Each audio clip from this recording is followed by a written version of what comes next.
రాత్రి 11 గంటల తరువాత ఒక్కసారి వారాహి అమ్మ పేరు జపిస్తే భయంతో వణికిన వాళ్ళు కూడా ఎలా రక్షింపబడతారో తెలుసా?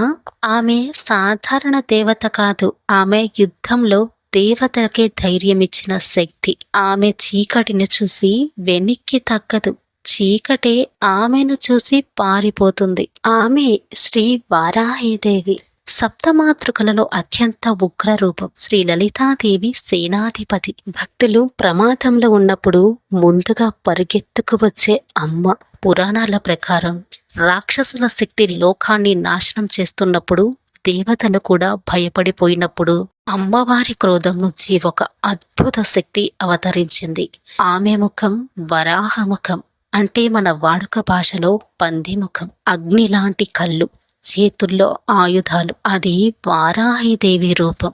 ఆమె అడుగు పెట్టిన చోట దుష్ట శక్తులు నిలవలేవని అంటారు. అందుకే చాలా మంది భక్తులు రాత్రి భయం వేస్తుంది, ఇంట్లో ప్రశాంతత లేదు, ఎవరైనా దృష్టి పెట్టినట్టు ఉంది అనిపించినప్పుడు వారాహి అమ్మను ప్రార్థిస్తారు. కానీ వారాహిదేవిని ఎందుకు అంత శక్తివంతమైన అమ్మ అంటారో తెలుసా? అది నెక్స్ట్ వీడియోలో తెలుసుకుందాం. వీడియో నచ్చితే లైక్ చేయండి, ఛానల్ని సబ్స్క్రైబ్ చేసుకోండి. నెక్స్ట్ వీడియో కావాలనుకుంటే కామెంట్ చేయండి. వారాహిదేవి అమ్మ కృప మనందరిపై ఉండాలి. జై వారాహిదేవి.